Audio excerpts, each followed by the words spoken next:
శ్రీనాథ్ అలానే హార్దిక్ పాండ్యా. ఎందుకంటే హార్దిక్ పాండ్యా టాస్ వేసినప్పుడు కూడా వెనకాలకి వెళ్ళి వేయడం చూసాం. ముందు అంత ప్లేస్ ఉన్నప్పుడు వెనకాలకి వేయాల్సిన అవసరం ఏంటో నాకు అర్థం కాలేదు. మరి దాన్ని అతంటారేమో, లేకుంటే అతను మరి రెగ్యులర్గా అట్లా పనులు చేస్తూ ఉంటాడు, కొంచెం యాటిట్యూడ్ ఎక్కువ చూపిస్తూ ఉంటాడు, మరి తెలియదు. కానీ ఆ టాస్ అక్కడే వేయచ్చు, కొంచెం ముందుకే వేయచ్చు.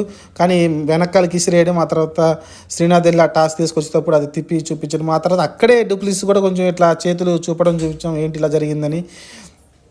అప్పుడు దాని గురించి ఎవరు పట్టించుకోలేదు. నిన్న ఏదైతే ఎస్ఆర్హెచ్ మ్యాచ్ జరిగిందో ఆ ఎస్ఆర్హెచ్ మ్యాచ్ అప్పుడు టాస్ అప్పుడు డూప్లిసిస్ కమిన్స్తో చెప్పడం చూసాం, ఇలా మ్యాచ్లో జరిగింది, ఇలా జరిగింది, టాస్ వెనక్కి వేసాడు, ఆ తర్వాత శ్రీనాథ్ వెళ్ళి టాస్ని ఇలా తీసుకుని ఇలా పక్కకు తిప్పి చూపించాడు అని అయితే చెప్పడం చూసాం. క్లియర్గా ఎక్స్ప్లెయిన్ చేయడం చూసాం. మనకు వాయిస్ వినపడలేదు కానీ క్లియర్గా అయితే ఎక్స్ప్లెయిన్ చేశాడు. కమిన్స్ కూడా ఆశ్చర్యంగా చూడడం చూసాం మనమైతే.